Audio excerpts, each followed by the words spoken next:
puno ng pangarap. Tapos nung nakarato sa tennis, I was full of hope.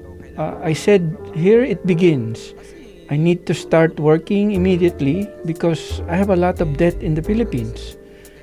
Then, when I arrived in Tennessee, I found out there was no job. Trafficking. So when you think about trafficking, lots of images come to mind. You think about something that's far away, something that's hidden, secretive, and something that happens to somebody else. But it turns out that labor trafficking is one of the most common forms of trafficking, forcing people to work through the use of force, fraud, or coercion. Who does this happen to? And how does it happen? From the UCLA Labor Center in KPFK, this is Rework. I'm Saba Wahid. And I'm Stephanie Ratapper. Today on Rework, Seth Hernandez Ronquillo brings us this story about Lester Ramos, who shares his journey from the Philippines.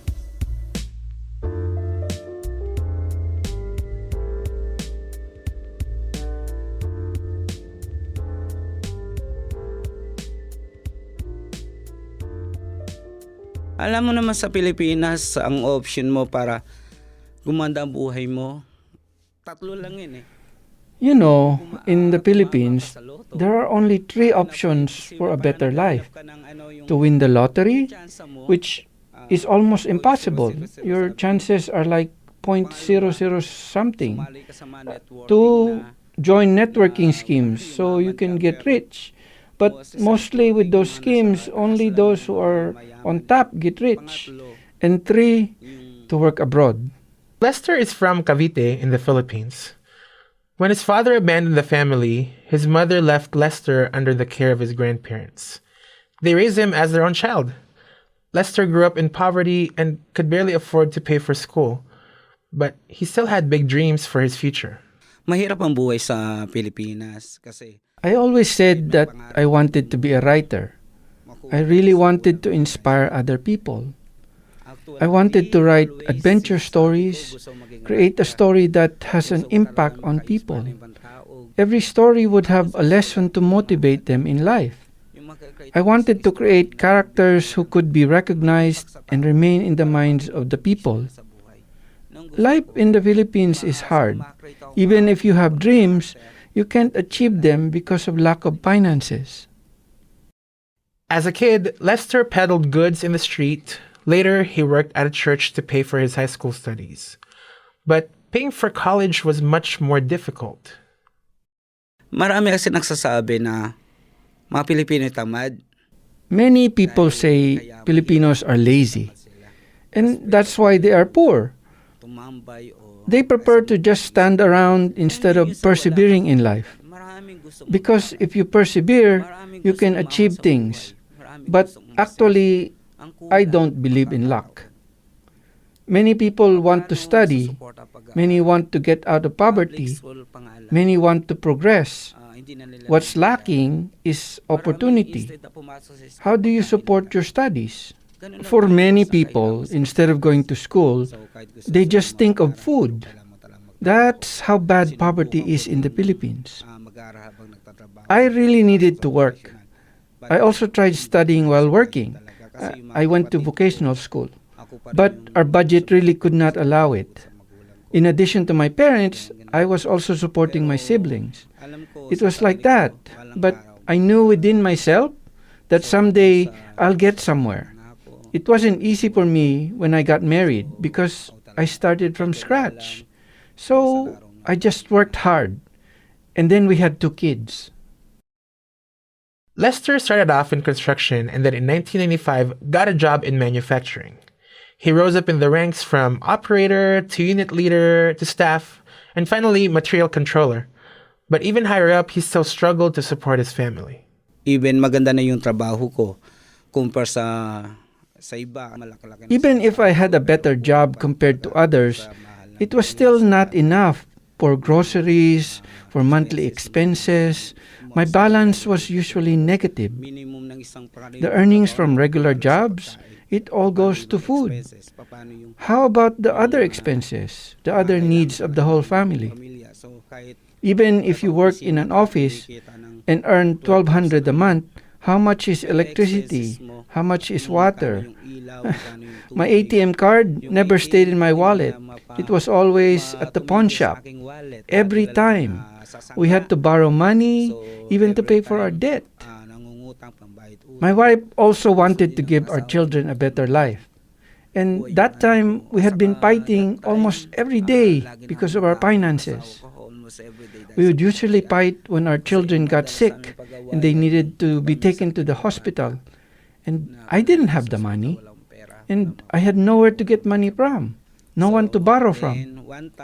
So one time, it happened that my son saw that our neighbor had a new bike. He tried to borrow the bike and touched it. So the owner of the bike pushed him. My son got a cut. I was just arriving from work when I saw my son crying because of his cut. He said, "Papa, I want a bike." I said, "My child, that's not ours." I couldn't tell off the other kid who pushed him because he owned the bike. And my son was trying to take it. In my mind, I was thinking, what kind of a father am I that I can't give what my son wants? Because for fathers, it's an achievement for us to be able to give our children what they want. I couldn't buy for my son even a simple bicycle. Since then, I said, I don't want my life to be like this. I said to myself, I will always find a way to give them what they want. That's when I started thinking about going abroad.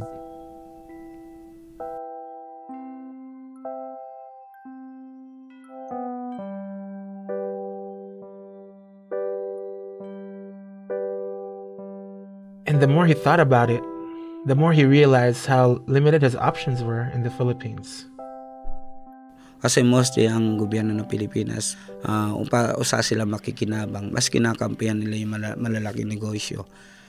So, prefer nila magnegosyo. Whenever they can benefit, the Philippine government will side with the big businesses, such as the foreign investors who start their businesses in the Philippines, where they can pay workers less. I really couldn't find hope to become better off in the Philippines, so I thought, I'll go abroad. I started looking at the newspapers and other places, but it was always nothing. I wouldn't get accepted. One time, my friend said that he was applying to go to New Zealand. I had a day off then, so I went with him. Unfortunately, when we got there, they were looking for someone with experience in molding. I didn't have experience in molding, so I wasn't accepted. I told my friend that I'll just wait outside. While waiting, I saw an advertisement for a material controller in the US. It was in the same building on the second floor. I said, material controller, that's my profession, so maybe they will accept me. So I entered, inquired, and they told me that in Illinois, I can be a lumber stacker. So I applied. There was an initial fee of $500. I had to borrow money from my sibling who worked in South Korea as an entertainer. The owner interviewed me, then gave me a briefing on the possible expenses. And then I had to do a medical exam. After the exam, they said they will call me. This is the story of how I applied to go to America. This happened in 2009. June and July came and they never called me. So I went to the agency to follow up. When I got to the agency, they said the visa quota for the United States was reached. So I would have to wait until next year. I just thought to myself, I got robbed the $500, which is quite a lot of money. Lester had almost given up. And then one day, he got a call back from the agency. But September 11, 2009, tinawag ko ng agency. On September 11, 2009, the agency called me and asked me to report to them because they had an offer for me. There was a visa that would allow me to work in Tennessee. But what they wanted was for me to ship from a material controller to an amusement park worker in Tennessee. If it was possible for me to give a processing fee, they would schedule an appointment at the U.S. Embassy. They asked me for maybe about $2,000 to pay for our employer in the U.S., for our accommodation, insurance, etc. So that time, I really didn't have any money. My sibling had some jewelry, so I brought all of them to a pawn shop. Lester paid the fees and scheduled an appointment with the U.S. Embassy. And after all that, he made it through. But then, the agency told him that it would be an additional $2,000 for the plane ticket. At this point, with no one else to borrow money from, Lester took out a loan through a lending agency. Even though he had to take on debt, Lester felt the opportunity was worth it. Puno-puno ng pangarap. Tapos nung nakarating sa Tennessee, ito na sa... I was full of hope. I said, here it begins.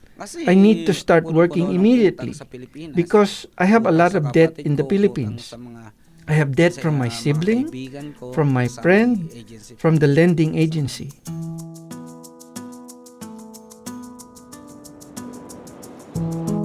So Lester packed his bags, said goodbye to his family, and took his first ever plane trip to the United States.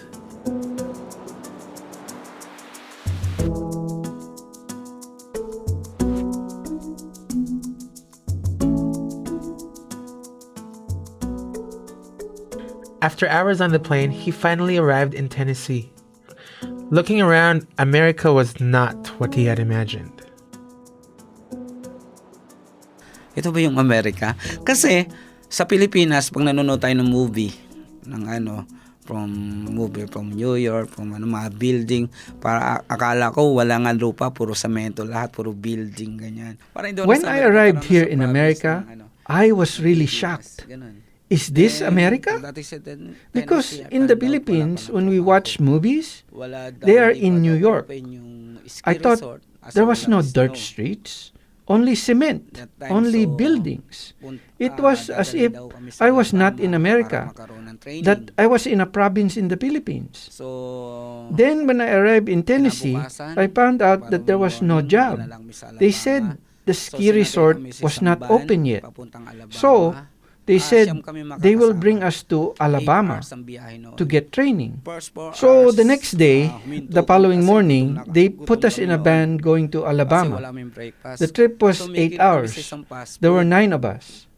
After the first 4 hours, we stopped because we were hungry, because we didn't have breakfast. We stopped at a fast food place. We thought they were going to buy us food, but they only bought food for themselves. Many of us didn't have pocket money because the agency told us that we didn't need to bring pocket money because when we arrived, we can work immediately. And even with $1, they said we can buy a hamburger. What we ended up doing is whoever had some bought something and we all shared it. But at that time, I felt it did not feel right. First, our job, it didn't seem to be true. Then the first personnel of the employer bought food only for themselves. So I said, there seemed to be something wrong. After 4 hours, they brought us to an abandoned house where there were no furnitures, no utensils, no kitchen stuff. It was totally abandoned. They left us there for 3 days. We stayed there without anything. So we went out. We bought a rice cooker. We had rice, canned goods with us, so we used those for 3 days.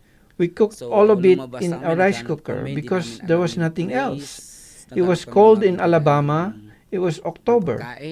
We didn't have anything. We only had jackets. The house didn't have comforters. We slept on the floor, and it was very cold. We were in that condition for 3 days. After 3 days, they came back, and then they put us in different places in Alabama. 3 of us ended up in Fairhope, Alabama. in a house there. Total, sasay kami The good natutulog. thing was that there was a 3 days Filipino kami sa living in the house vacation. where they brought us. Tapos 3 days, I talked to them binalikan and kami. asked if we can borrow some money. Tapos, It was like you just met nilagay them sa and you're 50 already dollars borrowing sa money because we really didn't have any food. All of this took place before they even knew where they were going to work. Tapos tinuro lang sa amin kung saan kami magtatrabaho, Wendy's daw. So after 2 days, Then they tinawagan just showed kami us where we were Wendy's going para to work, mag-fill up ng at application. Wendy's. So, After 2 days, we got a hinahanap call namin from yun. Wendy's Unang punta for namin us sa to fill out Wendy's, an application inabot form. siguro kami ng mga We 3 probably oras walked sa for 3 paglalakad hours kasi hindi namin alam because eh, we didn't know the naligaw-ligaw place. kami. So, We were pagdating getting ng lost. Wendy's, nang bigay sa akin ng schedule. When we Ang got to napapunta sa Wendy's, schedule they gave ko, us a 10 times, schedule. 3 times a And day. in the schedule, Isa sa we had umaga, broken isa sa time. hapon, 3 times a isa day, sa gabi. we had a shift in the Bro, morning, schedule nga a shift in the matapos yung afternoon, isa schedule and one ko, at night. Hindi na umuwi ng When my maaga shift kasi ended, malayo. I couldn't Nag-aantay just lang go ako sa home labas ng because Wendy's it para was hintayin far. yung susunod na schedule. I would just wait outside Tapos, Wendy's for my tumitigil next ako sa shift. Wendy's ng mga Mostly, 12 I would be hours, in Wendy's 14 for about hours sa 12, Wendy's, pero 14 yung bayad lang hours, sa akin, 5 but hours they were lang. only paying us for 5 hours of work. Yung schedule. That was my schedule.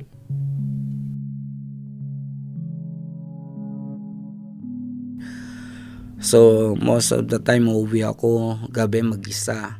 Most of the Madilim sa time, daan, wala I would street. go home by myself. So, naglalakad It would ako already mag-isa, be dark. hahabol ako ng There were aso. no street lights. Once, a dog ran after me.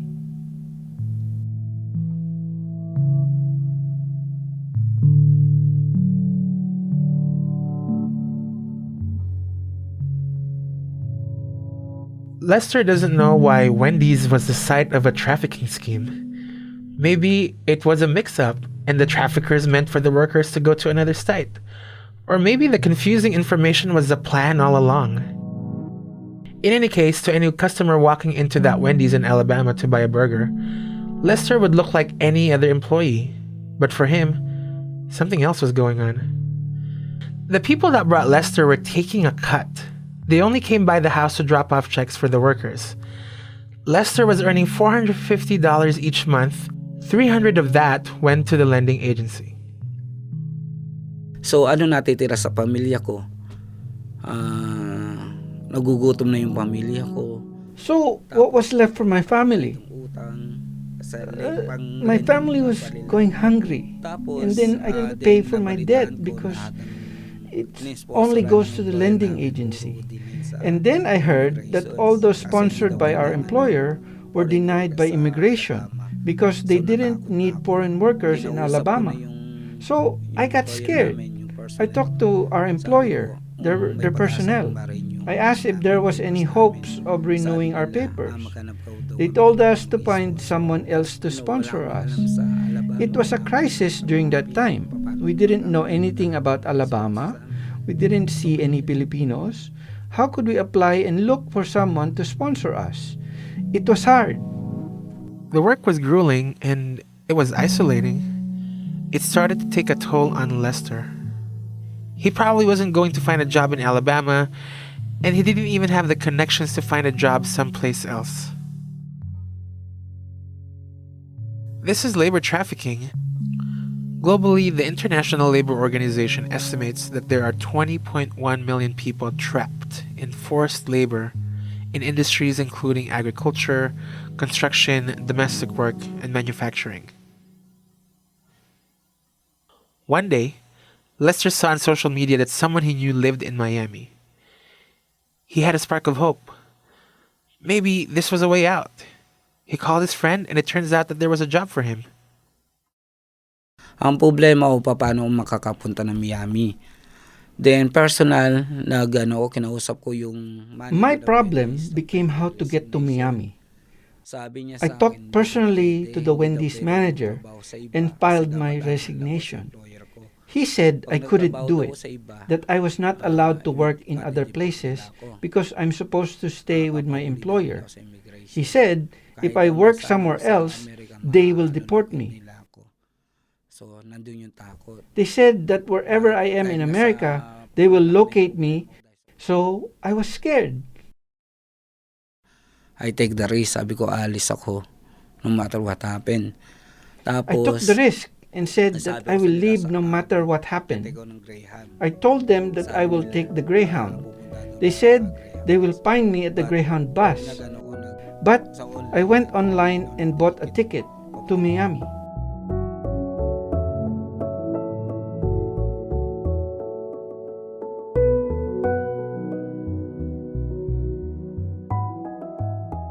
Even though Lester escaped his trafficking situation, things outside weren't exactly easy. When Lester initially escaped Alabama, he ended up becoming undocumented. And because of his status, he had to accept these grueling work conditions. He was stocking food in a warehouse in Miami, where he would go back and forth from the sweltering heat to an ice-cold freezer. Then as a caregiver, he often had to work shifts that were nearly 24 hours, 6 days a week. Yun nga, dahil nga nabubuhay na ako sa nabubuhay na ako sa takot, nabubuhay ako sa ganung condition na That's the thing, because I lived in fear. I lived in that condition where I thought that I didn't have rights because I didn't have papers, that I didn't have the right to refuse what my boss asked me to do. After all that happened to him, Lester was reluctant to trust anyone. Until one day, a friend told him about a place where he could get help. Pero nung una, hindi kami We were hesitant because we didn't want to reveal our status, that we were undocumented, and we were afraid to trust anyone. Actually, the first time I was interviewed by the Filipino Migrant Center, frankly speaking, I did not give them my real address because I was scared. But when I got the telephone number of Joanna, I called her and talked to her for the first time. I saw her sincerity, that she wanted to help us. That time, I really cried. I begged for her help. So, she scheduled a meeting with us at the FMC office. So we went. There we found out that we were trafficking victims and that we could apply for a T visa. I found out through the Filipino Migrant Center that because the contract they gave me was not followed, that the promised job for me was not real, and I paid a large amount to the agency, and there was still no work for me. That's where I found out that that is also human trafficking. Lester's experience inspired him to get more involved with the Filipino Migrant Center, or as he calls it, FMC. Tinutulungan nila akong gumawa ng mag-process ng papel ko. Sabi ko, may tutulong ko sa FMC. I wanna spend my day off sa FMC kasi they helped me to process my papers. I said, if there's anything I can do to help FMC, I wanna spend my day off at FMC in return for what they did for us. I want to help other people who had the same experiences as me. That's where I started. So we started to organize. We talked to those whom FMC helped or other workers I knew to be permanent members of FMC. Then from 5 members, maybe it is now about 25, 30 members. Tomorrow, we will launch our own chapter as Migrante South Bay, Orange County. That's why my fear disappeared, because at least now, I am organizing workers. Lester still thinks about writing stories, but his experience as an overseas Filipino worker has shifted his perspective. Kasi yung una, puro magka-create lang Back ako then, ng story. I wanted to write adventure stories. I wanted to create stories from imagination. Now, I don't have to just create something. Now, I want to expose what is really happening, what people don't know. From the Philippines to here in America, Filipinos in America, Filipinos in the Middle East, and what can people do to change the system, to change their way of life.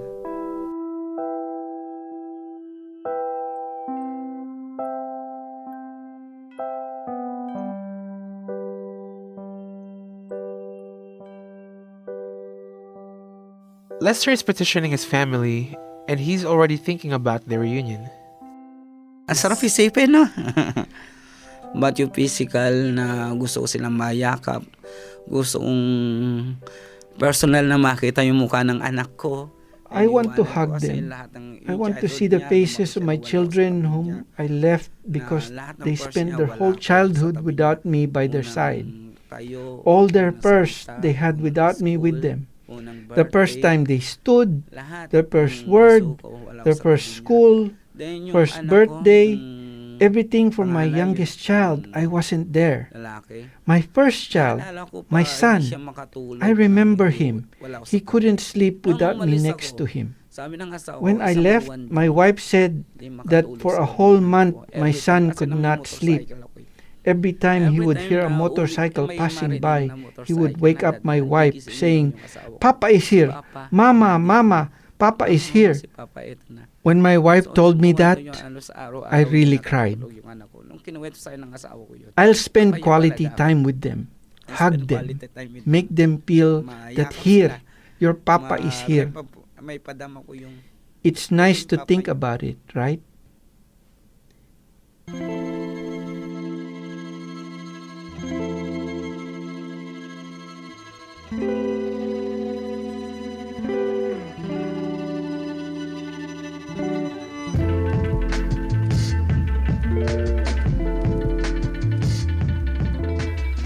Thanks to Lester for sharing his story.